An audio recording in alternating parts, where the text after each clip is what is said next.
जय हिंद दोस्तों, स्वागत है आप सभी का एक बार फिर से हमारे YouTube चैनल दी कॉपी पेन में। तो पेट का जो नोटिफिकेशन है वो रिलीज़ कर दिया गया है। ठीक, तो उसी के संदर्भ में आज का जो वीडियो है वो पेट के सिलेबस से रिलेटेड है।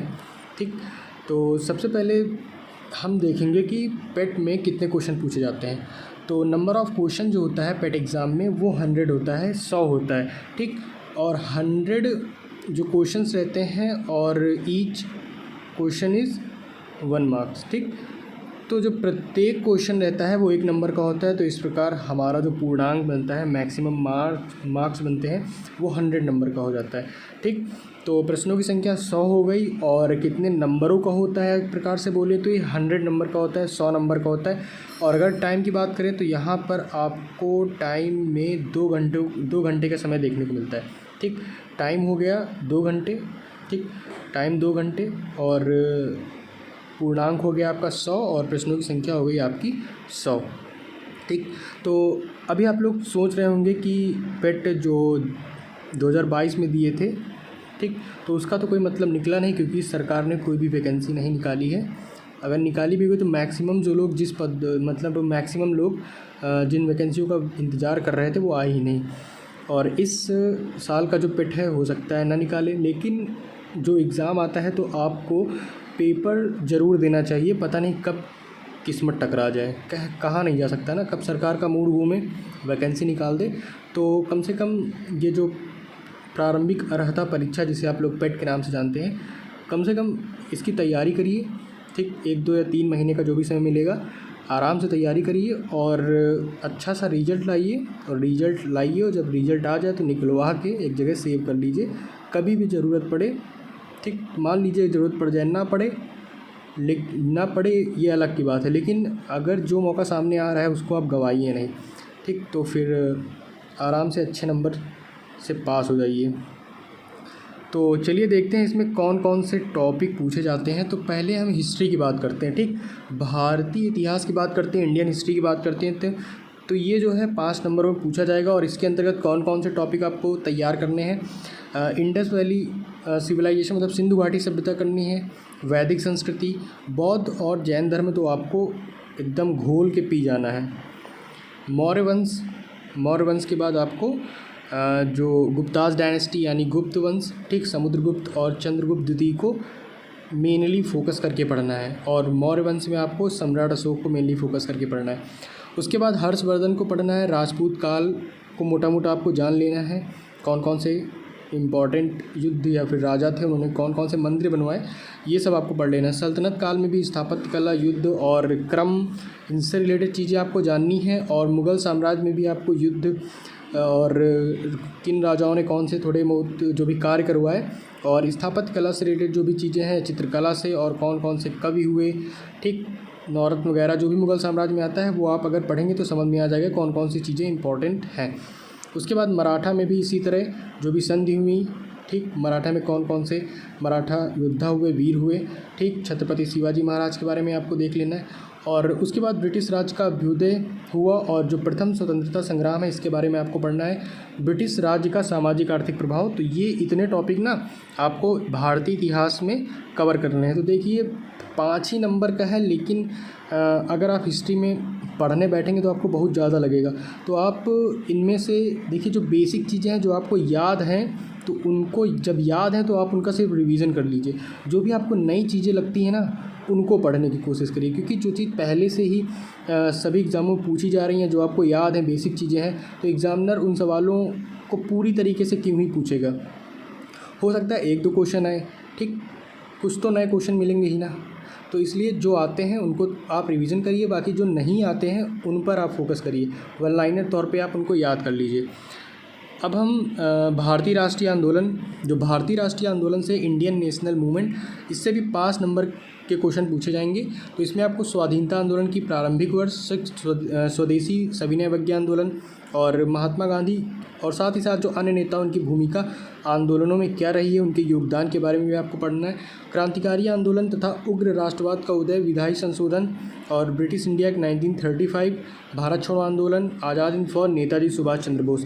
तो भारतीय राष्ट्रीय आंदोलन से रिलेटेड जितनी भी घटनाएं, क्रम ठीक, कौन सी घटना कब हुई और उनसे संबंधित जो लोग थे, व्यक्ति थे, महान पुरुष थे, उनके बारे में आपको पढ़ना है। अब हम बात करते हैं भूगोल की, ज्योग्राफी की। तो ये भी आपको 5 नंबरों में मिलेगी, 5 नंबर में पूछा जाएगा। ठीक, और इसमें आपको भारत एवं विश्व का भूगोल पढ़ना है, लेकिन आपको उनमें भी क्या पढ़ना होगा, नदियाँ एवं नदियों की घाटी, भूजल संसाधन, पर्वत, पहाड़ियाँ तथा हिमनद, मरुस्थल और शुष्क क्षेत्र, वन, खनिज संसाधन विशेषकर आपको भारत के ही पढ़ने होंगे। भारत एवं विश्व का राजनैतिक भूगोल आपको पढ़ना होगा। इसमें राजधानियाँ, ठीक, कौन से देश किस महाद्वीप में है, और नदी किनारे हैं, मतलब जो स्टैटिक जीके से रिलेटेड चीज़ें होती हैं वो आपको इसमें कवर करना है। जलवायु तथा मौसम के बारे में पढ़ना है, टाइम जोन के बारे में पढ़ना है, जनसांख्यिकी परिवर्तन तथा प्रवास के बारे में। तो ये भूगोल जो है 5 नंबरों में पूछा जाएगा, ये तो हो गया। इसके बाद इकोनॉमी की बात करें, इंडियन इकोनॉमी की बात करें, ठीक, तो भारतीय अर्थव्यवस्था 1947 से 1991 तक, इसमें आपको योजना आयोग तथा पंचवर्षीय योजनाएं जो हुई हैं उनके बारे में पढ़ना। और पंचवर्षीय योजनाओं में विशेषकर आपको जैसे कि कौन सी पंचवर्षीय योजना जो थी, 5 ईयर जो प्लान है वो किस मॉडल पर आधारित थी, ठीक, मॉडल पर आधारित थी, या उसके उद्देश्य क्या थे, और जैसे गरीबी हटाओ कर्नाटक किस पंचवर्षीय योजना में दिया गया। तो कुछ ऐसे जो पॉइंट्स होते हैं जो उभर के सामने आते हैं, जो एग्ज़ाम में अक्सर पूछ ले जाते हैं, तो वो आपको पॉइंट आउट करने हैं, उनको बाहर निकालने हैं और अच्छे से उनको लिख के याद कर लेने। इसके बाद मिश्रित अर्थव्यवस्था का विकास, निजी एवं सार्वजनिक क्षेत्र, ये भी आपको पढ़ना है। हरित क्रांति के बारे में पढ़ना है, दुग्ध विकास एवं ऑपरेशन फ्लड के बारे में पढ़ना है। ठीक, बैंकों का राष्ट्रीयकरण, सुधार, बैंकिंग के बारे में आपको पढ़ ही लेना है। 1991 में आर्थिक सुधार था, उसके बाद की अर्थव्यवस्था। 2014 के पश्चात जो आर्थिक सुधार हुए, चाहे कृषि में हो, ढांचागत सुधार हो, श्रम में हो, आर्थिक सुधार हो, तो ये टॉपिक भी आपको पढ़ लेने। और साथ ही साथ जीएसटी भी आपको पढ़नी है। तो इस साल ये जीएसटी भी इंपॉर्टेंट होगी, हो सकता है 1-2 क्वेश्चन आ जाए। ठीक, इसके बाद Indian constitution and public administration की बात करते हैं, मतलब पॉलिटी की बात करते हैं। तो आपको भारतीय संविधान एक प्रकार से मोटा मोटा पूरा पढ़ लेना है। ठीक, जितने भी कुछ ऐसे, पूरा का मतलब अब आप 395 प्लस जितने भी बाद में अनुच्छेद जोड़े गए, लगभग 400-450 प्लस, वो बहुत हो जाएंगे। लेकिन आप ये कर सकते हैं भाग 1, ठीक, भाग 1 या अनुच्छेद 1 से लेकर कम से कम आप इधर अपना मौलिक कर्तव्य तक, ठीक, जिसमें आपको नागरिकता से संबंधित जो भी 2-3 इम्पॉर्टेंट अनुच्छेद हैं वो पढ़ सकते हैं। ठीक, राज्य एवं केंद्र शासित प्रदेश के बारे में पढ़ सकते हैं। ठीक, और मौलिक अधिकार हैं हमारे, डीपीएसपी हैं। ठीक, मौलिक अधिकार हैं, डीपीएसपी हैं, तो ये सब आप पढ़ सकते हैं और कर्तव्य पढ़ सकते हैं। तो इतनी चीज़ें आप एकदम क्लियर रखिए। बाकी फिर उसके बाद संघ के बारे में कुछ इंपॉर्टेंट चीज़ें, संसद, राज्य विधानमंडल, सुप्रीम कोर्ट, है ना, निर्वाचन आयोग और संविधान संशोधन, ऐसे ही कुछ टॉपिक हैं, मोटा मोटा उनके बारे में जान लीजिए। तो भारतीय संविधान की कुछ विशेषताओं के बारे में, डीपीएसपी, मौलिक अधिकार एवं कर्तव्य, और जो संसदीय प्रणाली है, संघीय प्रणाली एवं संघ केंद्र शासित प्रदेश, केंद्र राज्य संबंध, तो ठीक है, केंद्र राज्य संबंध हो गया। न्यायिक ढांचा, सर्वोच्च न्यायालय, उच्च न्यायालय, जिला प्रशासन, स्थानीय निकाय तथा पंचायती राज संस्थाएं। ठीक, तो ये आप जब अनुसूचियाँ पढ़ेंगे तो फिर हो जाएगा। ठीक, ये इतनी बातें हो गई क्लियर। अब नेक्स्ट पॉइंट की बात करते हैं, तो और जो पॉलिटी वो भी 5 नंबर की पूछी जाएगी। विज्ञान की बात करते हैं तो जनरल साइंस में आपको तो फिजिक्स, केमिस्ट्री और बायो, इनसे तो आपको जनरल चीज़ें पढ़नी है। तो हो सकता है आप लूसेंट से कवर हो जाए, आपके पास सोर्स है तो आप वहीं से पढ़ लीजिए। ठीक, ये भी 5 नंबर में पूछा जाएगा। प्रारंभिक अंकगणित की बात करें तो इसमें ये भी 5 नंबर में आएगा। और पूर्ण संख्या, भिन्न दशमलव के बारे में पढ़ना है, प्रतिशतता मतलब परसेंटेज, और साधारण अंकगणितीय समीकरण, वर्ग एवं वर्गमूल, घातांक एवं घात, औसत। तो मैथ हो गया। मैथ के बाद हम सामान्य हिंदी की बात करें तो सामान्य हिंदी भी 5 नंबर की पूछी जाएगी। और इसमें आपको संधि, विलोम शब्द, पर्यायवाची शब्द, वाक्यांशों के लिए एक शब्द, लिंग, संश्रुत, भिन्नार्थक शब्द, मुहावरे, लोकोक्तियाँ, सामान्य शुद्धियाँ, लेखक एवं रचनाएं, ठीक, गद्य एवं पद्य से रिलेटेड। तो हिंदी की बात हो गई है। अब सामान्य अंग्रेजी की बात करते हैं तो इसमें आपको जनरल जो ग्रामर होता है, ठीक है, ग्रामर आर्टिकल हो गया आपका, active voice, passive voice, narration, और जो भी सेंटेंस मतलब पार्ट ऑफ स्पीच से रिलेटेड जो भी चीज़ें होती हैं। ठीक, और साथ ही साथ अनसीन पैसेज, तो इन पे आपको काम करना होगा। और वोकैब्स पर भी ध्यान देना होगा। तो इन सब पर आप काम कर सकते हैं और ये भी 5 नंबर की पूछी जाने वाली है। रीजनिंग की बात करें तो रीजनिंग भी 5 नंबर की आएगी। इसमें बृहत एवं लघु, ठीक, क्रम एवं रैंकिंग, संबंध, समूह से भिन्न को अलग करना, कैलेंडर एवं घड़ी, कारण और प्रभाव, कोडिंग डिकोडिंग और निगमनात्मक तर्क, कथन, विश्लेषण एवं निर्णय, ये टॉपिक पूछे जाने वाले हैं। और करंट अफेयर जो है वो 10 नंबर एक इम्पॉर्टेंट रोल रखेगी इस पेपर में, ठीक। करंट अफेयर इसमें आपको नेशनल और इंटरनेशनल करंट अफेयर पढ़नी होगी। तो करंट अफेयर की बात करें तो आप जनवरी से ही तैयार करिए, हो सकता है 1-2 क्वेश्चन मिल जाएँ, नहीं भी मिलेंगे तो आपको करंट अफेयर तैयार रहेगी, तो छोटे नहीं पड़ जाएंगे।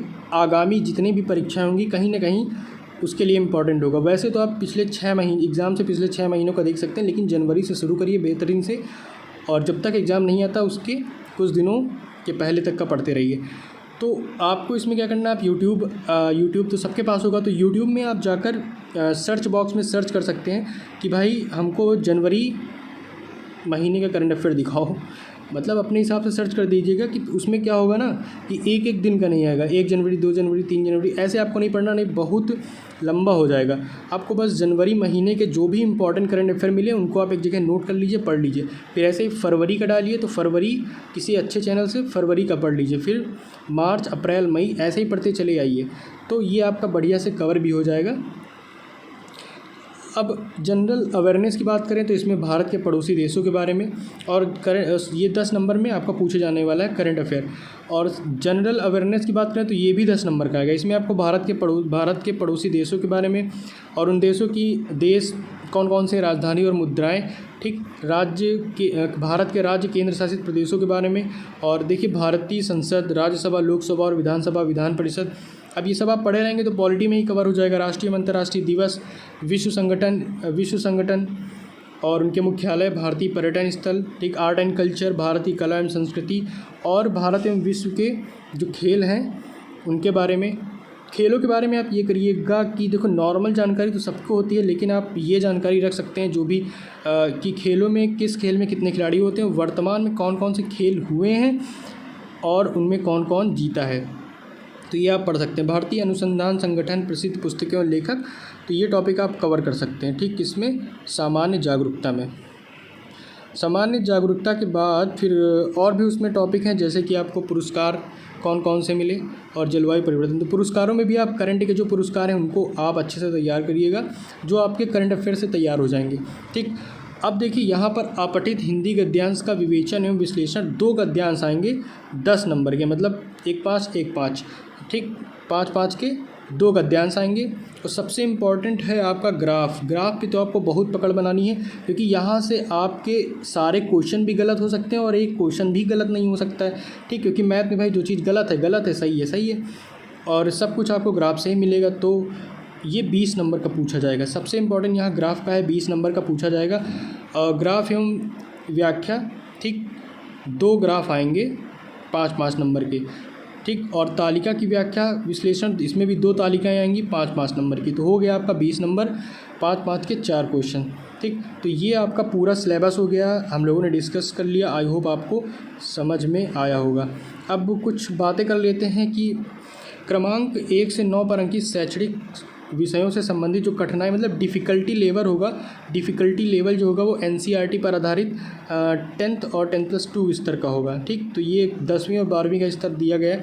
और परीक्षाओं आपको पता है कि इसमें भाई बहुविकल्पीय प्रश्न होंगे और निगेटिव मार्किंग है, याद रखिएगा, पूरे मत करके आइएगा, जो नहीं आते हैं उनको मत करिएगा। तो 1/4 1/4, ठीक, 1/4, तो प्रत्येक गलत उत्तर है तो 1/4 अंकों की कटौती कर ली जाएगी, तो 1/4 अंकों की निगेटिव मार्किंग है, याद रखिएगा। तो फिलहाल जितनी भी जानकारी थी पूरी जानकारी देने का प्रयास किया है और सिलेबस भी डिस्कस कर लिया है, तो अच्छे से पेपर की तैयारी करना शुरू कर दीजिए, ठीक। थोड़ा ही समय दीजिए, लेकिन दीजिए हर सब्जेक्ट को प्रतिदिन। तो इस प्रकार आज की वीडियो में सिर्फ इतना ही, और वीडियो में अंत तक बने रहने के लिए आपका बहुत बहुत धन्यवाद। और इस सिलेबस को अपने दोस्तों तक शेयर कर दीजिए और उनसे कहिए कि हमारे चैनल को सब्सक्राइब करें और हमारी यूट्यूब फैमिली की स्ट्रेंथ को बढ़ाएं, ठीक। तो चलिए मिलते हैं हम लोग अपने अगले वीडियो में एक नए टॉपिक के साथ, तब तक के लिए धन्यवाद।